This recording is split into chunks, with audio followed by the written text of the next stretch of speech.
Zhou Yu, upon hearing that Zhuge Liang had seized Nan Commandery and then taken Jingzhou, was so furious that his old arrow wound began to throb again.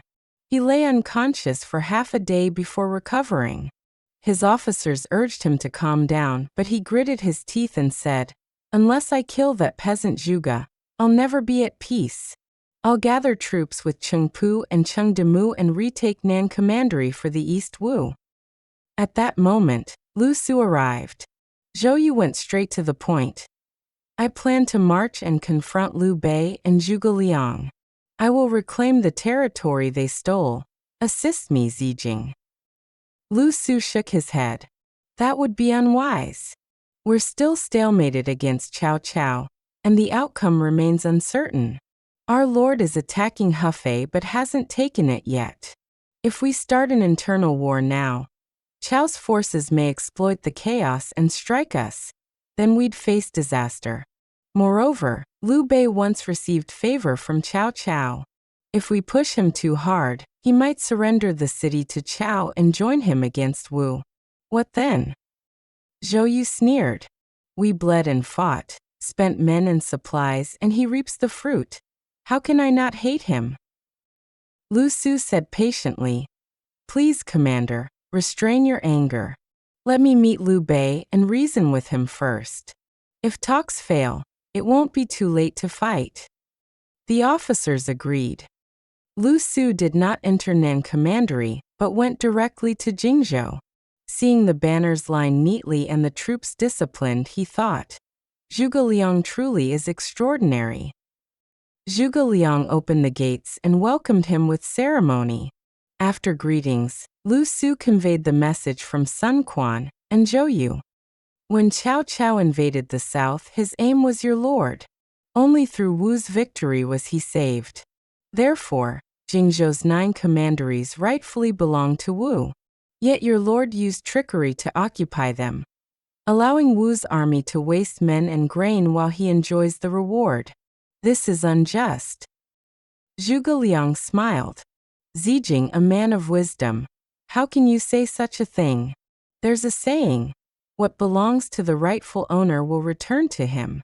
Jingzhou's 9 commanderies were the foundation of Liu Biao's rule, and my lord is Liu Biao's younger brother. Though Liu Biao is gone, his son still lives. My lord acts as guardian of his nephew's land. Why should that be wrong?" Lu Su replied, "If the young master Lu Qi were personally ruling here, your words might stand, but he resides in Jiangxia, not here."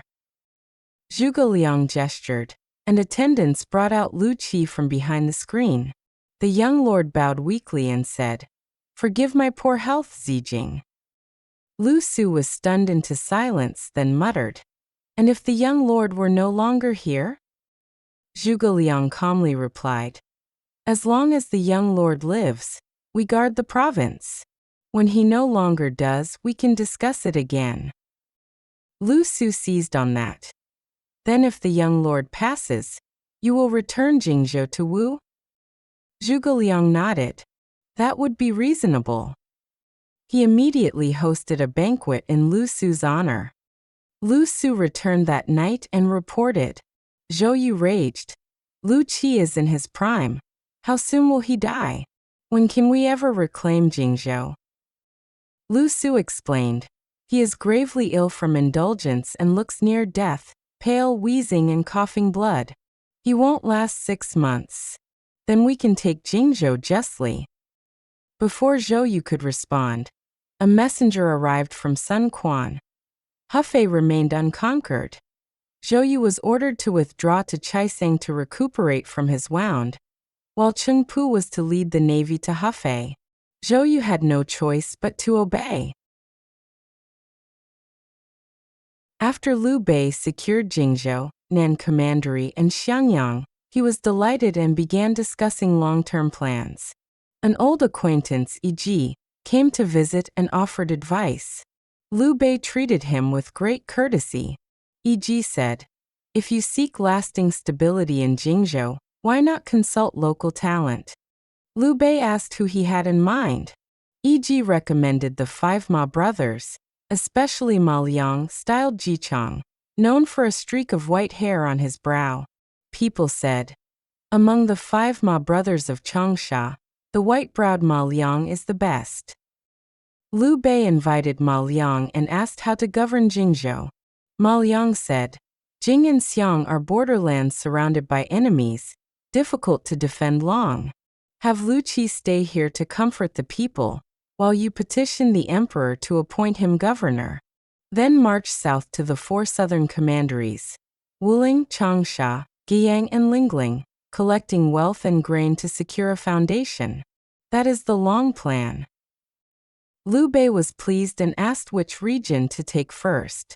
Ma Liang replied, west of the Xiang River lies Lingling, take that first. Then Wuling, then cross east for Guiyang, and finally Changsha. He was appointed advisor with E.G. as deputy. After consulting Zhuge Liang, they arranged for Lu Qi to return to Xiangyang, while Guan Yu was recalled to guard Jingzhou. The army to the south numbered 15,000. Zhang Fei led the vanguard, Zhao Yun the rear guard, with Liu Bei and Zhuge Liang commanding the center. Guan Yu guarded Jingzhou, Mi Zhu and Lu Feng held Jiangling. When Lu Du, governor of Lingling, learned that Liu Bei's army was near, he discussed strategy with his son Lu Xian. Lu Xian said, we have Xing Daorong, a warrior of unmatched strength. He can hold them off. So Lu Xian and Xing Daorong led over 10,000 men to Camp 30 Li outside the city. Scouts reported, Zhuge Liang himself leads a force toward us. The armies faced each other. Xing Daorong charged out on horseback, twin axes in hand, and shouted insults. From the opposite side, under yellow banners, rolled a 4-wheeled carriage. A man wearing a crane feather robe and silk headscarf fanned himself leisurely and said, I am Zhuge Liang. Cao Cao's million troops were routed by my small strategy. You are nothing before me. Why not surrender early? Xing Daorong sneered. Your victory at Red Cliffs was Zhou Yu's doing, not yours. How dare you boast? He raised his axes and galloped toward the carriage. Zhuge Liang turned his cart back into the camp. The gates shut immediately. Xing Daorong chased in and saw yellow banners ahead. Thinking Zhuge Liang was there, he charged. But as he passed the hill, the yellow banner split apart, and instead of a carriage appeared a furious warrior wielding a spear. Zhang Yida. Within a few bouts, Xing Daorong was exhausted and turned to flee. Zhang Fei roared and pursued. Ambush troops sprang up from both sides. Xing Daorong cut a path desperately, but suddenly saw another general blocking the road. Do you recognize Zhao Zilong of Changshan? Realizing he was trapped, Xing Daorong dismounted and surrendered. Zhao Yun captured him and brought him to Liu Bei and Zhuge Liang. Liu Bei ordered his execution, but Zhuge Liang stopped him and asked, would you dare capture Lu Xian for us? Xing Daorong agreed eagerly. Let me return tonight. When your army attacks, I'll seize him inside. Liu Bei doubted him, but Zhuge Liang allowed it.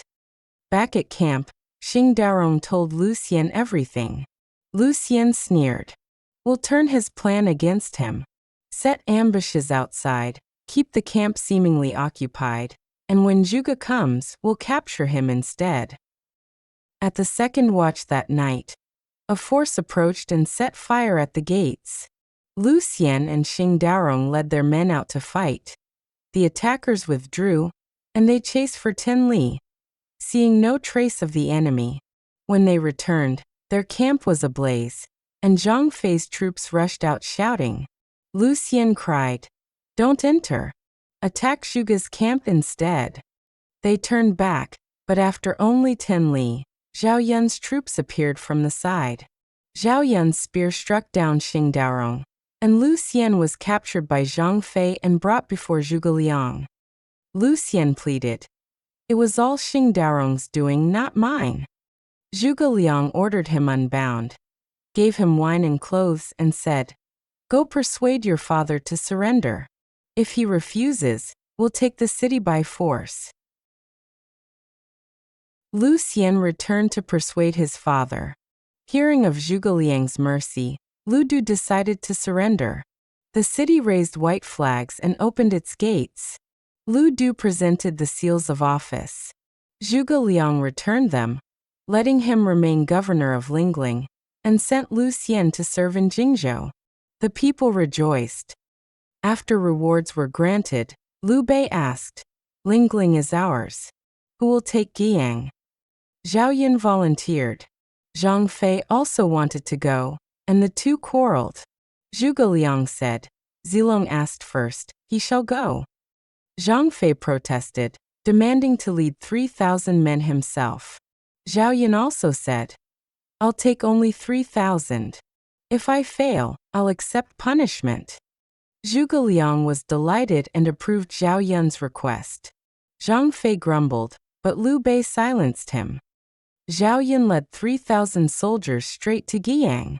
Governor Zhao Fan discussed the crisis with his officers. Captains Chen Ying and Bao Long, proud of their skill, asked to fight. Chen used a flying fork weapon. Bao Long could shoot down 2 tigers with 1 arrow. "If we can't capture Zhao Yun," they said, "then we'll surrender later." Zhao Fan reluctantly agreed. At the front lines, Zhao Yun demanded their names. Chen Ying shouted back, "We only obey Prime Minister Chao." They clashed. Within a few rounds Chen retreated. Zhao Yun pursued. Chen hurled his flying fork, but Zhao Yun caught it midair, hurled it back, and before Chen could dodge, Zhao Yun had seized and bound him alive. Brought back to camp, Chen was lectured but not executed. Zhao Yun said, "Go tell Zhao Fan to surrender." Zhao Fan was already inclined to yield. He scolded Chen Ying and brought out the official seal, offering it to Zhao Yun. Zhao Yun treated him as an honored guest and hosted a banquet. During the feast, Zhao Fan said, smiling, "General, your surname is Zhao, and so is mine. 500 years ago, our ancestors were one family. You're from Zhengding, and so am I. We're fellow townsmen and the same age. If you don't mind, let's swear brotherhood." Zhao Yun gladly agreed, being 4 months older, and they became sworn brothers. The next day, Zhao Fan invited Zhao Yun into the city to pacify the people. Zhao Yun entered with only 50 riders. The townsfolk welcomed him joyfully. Afterward, at Zhao Fan's residence, another banquet was held. Halfway through, Zhao Fan summoned a woman dressed in plain white to pour wine. Her beauty astonished Zhao Yun, who asked who she was. Zhao Fan said, "My late brother's wife, Lady Fan." Zhao Yun immediately grew solemn. After she withdrew, he rebuked Zhao Fan. "Why trouble your sister-in-law to serve at table?" Zhao Fan laughed. "There's a reason. She has been widowed 3 years. I've urged her to remarry, but she insists her future husband must be a hero known across the land. 2 handsome and noble, and 3 share our family name. Today all 3 are met. You, General Zhao, are famed and valiant, of fine bearing, and share our surname. If you don't object, I'll arrange her dowry at once." Zhao Yun leapt up in anger. "We are sworn brothers. Your sister-in-law is my sister-in-law. How could I betray kinship?" Zhao Fan flushed with shame and secretly signaled his guards, but Zhao Yun struck him down with a single punch and rode out of the city. Furious, Zhao Fan regrouped with Chen Ying and Bao Long. Bao Long proposed, "We'll pretend to surrender to Zhao Yun. When the governor comes out to challenge, we'll seize him." That night, the two came with 500 cavalry to surrender. Zhao Yun saw through the ruse but feigned hospitality, offering them wine. When they were drunk, he had them bound and interrogated their men, confirming the deceit. Zhao Yun addressed the 500 soldiers. "Your masters sought my life, but I bear you no grudge. If you follow my orders, you'll all be rewarded." He executed Chen and Bao, absorbed the men, and marched at night to Guiyang's gate. From the walls, Soldiers saw familiar banners and heard them claim, "We've slain Zhao Yun and returned." Zhao Fan believed it and went out to welcome them, only to be seized. Zhao Yun entered the city, pacified the people, and reported victory to Liu Bei. Soon Liu Bei and Zhuge Liang arrived in Guiyang. Zhao Yun presented Zhao Fan. Zhuge Liang teased, "That beauty affair. Why didn't you accept? It would have been quite a fine match." Zhao Yun replied sternly, "Zhao Fan and I are sworn brothers. His sister-in-law is my own. To marry her would defy propriety. Moreover, for a widow to remarry may harm her virtue. And Zhao Fan has only just surrendered. His loyalty is uncertain. Our Lord's foundation in the south is not yet stable. How could I endanger great affairs for a woman?" Liu Bai Laokate. "Zilong, you are truly a man of honor." He released Zhao Fan and let him remain governor of Guiyang, richly rewarding Zhao Yun. Zhang Fei muttered, "So only Zhao Yun earns glory? Give me 3,000 men, and I'll capture Jin Xian of Wuling myself." Zhuge Liang smiled. "You may go, but you must follow one condition." What strategy would the master of tactics propose next? The story continues in the next chapter. Summary. This chapter follows three main threads. 1. The struggle for Jingzhou. Zhou Yu's jealousy of Zhuge Liang flares again, while Lu Su balances politics, proposing that Lu Qi's rule be a temporary buffer. As long as Lu Qi lives, we keep peace. When he dies, we reclaim Jingzhou.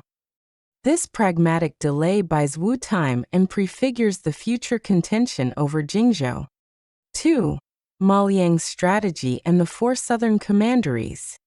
E.G. recommends Ma Liang, the white-browed sage, who proposes a two-step plan.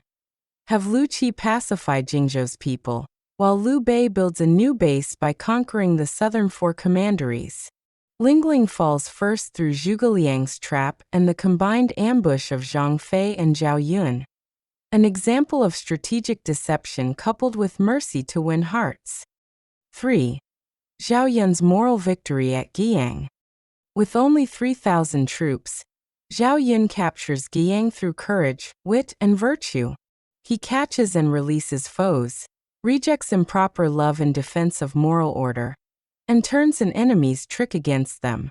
His steadfastness contrasts with Zhuge Liang's pragmatic teasing, highlighting Zhao Yun's integrity and self-discipline.